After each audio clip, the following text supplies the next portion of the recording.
If you had the chance to start over in Overwatch, would you take it? I did, and it's been more frustrating than I expected. I'm Buzz, and this is the Ranked Ramble. I've been climbing from Platinum to GM on support as a GM tank player, and I have some insight to share. As you may know, I've been running a challenge where I have 50 days to hit GM 5 on support. I'm going to be honest with you all, this challenge has been way harder than I expected. I expected that when I placed Platinum that I would kind of coast until I hit Masters. However, that's not been the case at all. The first thing that I noticed was playing an off role in a lower rank than I'm used to was really frustrating. I'm not saying that Diamond players are bad by any means. I think they're good players with good mechanics and understanding the game. However, they play a lot differently than I'm used to. I had to train myself to not really pick up on their mistakes as much as I was, because it was making me tilted and frustrated and there was nothing that I could do about it. I also noticed around the same time that I felt like I had much less carry potential on support. I think support can have a lot of carry potential, however it's just not in the same way that it is on tank or DPS. A lot of the carry potential on support comes from helping your tank win the front line or from helping your DPS win their angle fights. Another thing that I noticed that was frustrating me is the fact that playing farther back on support gives you a wider POV of the fight, and it makes you see a lot of the mistakes that you wouldn't see normally. I felt at first that the mistakes were simple mistakes that I didn't even expect a Diamond player to make, but then I had to think about it, and these are mistakes that are probably being made and I just normally can't see them. To keep focused up and to keep from getting tilted, I had to very aggressively focus on the goals I was working on. This helped me with not putting as much stock into what my teammates were doing and to focus on myself a little more. The next lesson I learned was one that really burned me in the middle of this challenge. I really over-relied on one hero. I played exclusively Kiriko for the first 5 days of the challenge. I built my entire support game around Kiriko. The aggressive flanking, the angling, the high damage, the pick potential, all of that was really integral to my support gameplay. And then when the new season hit, Kiriko got a pretty big nerf. It wasn't a huge net nerf because she got a substantial compensating buff with her healing speed, but her TP range was reduced by 5 meters. It doesn't sound like a big deal, but that's actually a pretty big reduction. It changed how I had to play Kiriko, and it wasn't something that made her as comfortable in a lot of situations. This also doesn't account for the games where Kiriko was banned, or just not playable for other reasons. Kiriko's a hero that's rarely unplayable, but there were situations where I felt that being on another support would have been better. But my problem was, I didn't have any other supports in my back pocket. My other supports were mainly at a platinum level, so I decided I needed to make a change there. I played some games on an alt account, and I tried Moira, Jetpack Cat, ERE, and Juno.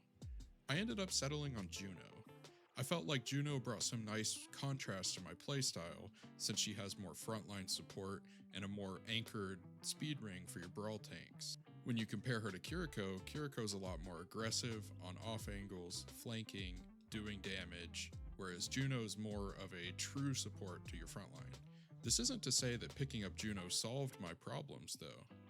The first day I decided to play Juno in ranked, I went 1 and 5. I noticed that I was swinging too wide to throw out my pulsars, that I was taking 1v1s with DPS characters like I was Kiriko, and other times I was just getting caught out in a bad spot. Even through the frustration of losing those 5 games, I felt like I had 2 complete playstyles now.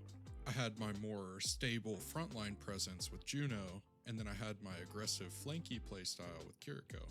The Kiriko is specifically helpful if you have a tank like a Ball on your team, or if you're against something like a Junker Queen. The Juno felt immensely helpful if I had a brawl tank like Reinhardt, Ramatra, or Risa. Ultimately, at the end of the day, you need to pick what works for you. I don't have much time to play these characters.